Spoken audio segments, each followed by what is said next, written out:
Solar geoengineering would be a very disruptive technology to throw into an already chaotic world. So what is solar engineering? Well, the cause of global warming is the carbon dioxide from industrial activities that accumulates in the atmosphere. Solar geoengineering, rather than attacking the root cause, tries to compensate for the warming effect of carbon dioxide by putting particles in the atmosphere that reflect sunlight back to space and have a cooling effect on the surface. What could possibly go wrong with solar geoengineering?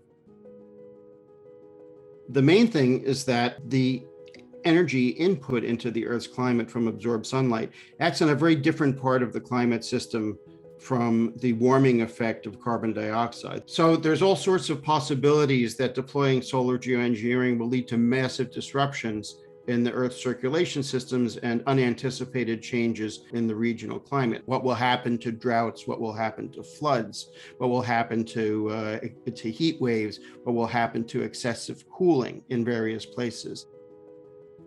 While the warming effect of carbon dioxide persists for thousands or even tens of thousands of years, the particles that you shoot up into the atmosphere to try to reflect back some sunlight and cool the climate, they fall out within at most a year or two. So that means that you can't buy time for climate action on carbon dioxide by deploying solar geoengineering. The minute you stop the solar geoengineering, all that pent-up warming comes back to hit you in the face in a matter of years to decades in a catastrophic rapid warming that we call termination shock. And that would be a truly perilous and catastrophic event to always have hanging over us as a risk. And so it means that if you get into a situation where you rely on solar geoengineering for survival, then you're committed to continuing to do it essentially forever. So it's just a situation we don't want to be in. Solar geoengineering would be a very disruptive technology to throw into an already chaotic world. What happens if one country thinks their climate is being clobbered by solar geoengineering, but another country thinks that more solar geoengineering would be beneficial? There's all sorts of possibilities that the solar geoengineering would increase international tension to the point where you have actual wars over what the climate should be like. Is this another risk we want to unleash on an already unstable world?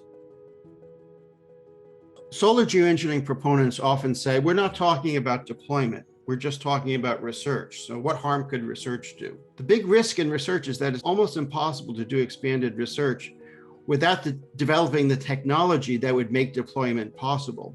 And once that technology is developed, it won't be in the hands of the scientists, however well-intentioned, to decide whether it's going to be deployed. It will be somebody else, and it might not be somebody with a good moral framework. We know what a lot of the real showstoppers are that would make deployment a really horrible idea.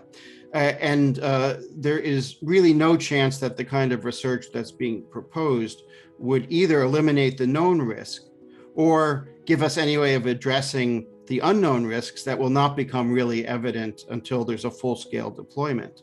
Meanwhile, it's a huge distraction from the essential task that the world is just getting down to, which is decarbonizing the world economy.